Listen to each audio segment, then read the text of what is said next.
தமிழ் சினிமாவில் தேங்காய் ஸ்ரீனிவாசன் அப்படின்ற ஒரு மிகப்பெரிய ஆக்டர் இருந்தார். எல்லாருக்குமே தெரிஞ்ச ஒரு நபர், பரிச்சயமான ஒரு நபர். ஆனால் இவருடைய பெயர் ஸ்ரீனிவாசன் தானே, ஏன் தேங்காய் ஸ்ரீனிவாசன்னு கூப்பிடுறாங்க? தேங்காய் அப்படின்ற பேர் எதற்காக ஒட்டுச்சு அவர் பேர் கூட அப்படின்ற மாதிரி நிறைய பேருக்கு இப்போ வரைக்குமே ஒரு மிகப்பெரிய சந்தேகம் இருக்குது. ஆக்சுவலாக கல்மணம் அப்படின்ற ஒரு நாடகம் ஸ்ரீனிவாசன் சாருடைய வாழ்க்கையவே மாற்றிருச்சு அப்படின்னே சொல்லலாம். தேங்காய் வியாபாரியாக நடிப்பில் பொலந்து கட்டிய ஸ்ரீனிவாசன் சார் எங்கே பார்த்தாலுமே பாராட்டு மழையில் நினைந்தார். அந்த அளவுக்கு அந்த கதாபாத்திரத்தை அவ்வளோ சிறப்பாக பண்ணியிருப்பார்.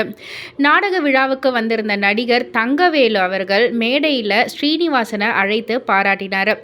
அதோடு இல்லாமல் தேங்காய் வியாபாரியாக மிக சிறப்பாக நடித்தார் இந்த பையன் அப்படின்ற மாதிரி சொல்லி இனிமேட்டு இவர் தேங்காய் ஸ்ரீனிவாசன் அப்படின்ற மாதிரி வாழ்த்தினார். அதிலிருந்தே இவருடைய பெயர் தேங்காய் ஸ்ரீனிவாசன் அப்படின்ற மாதிரி பெயராகவே ஆயிடுச்சு.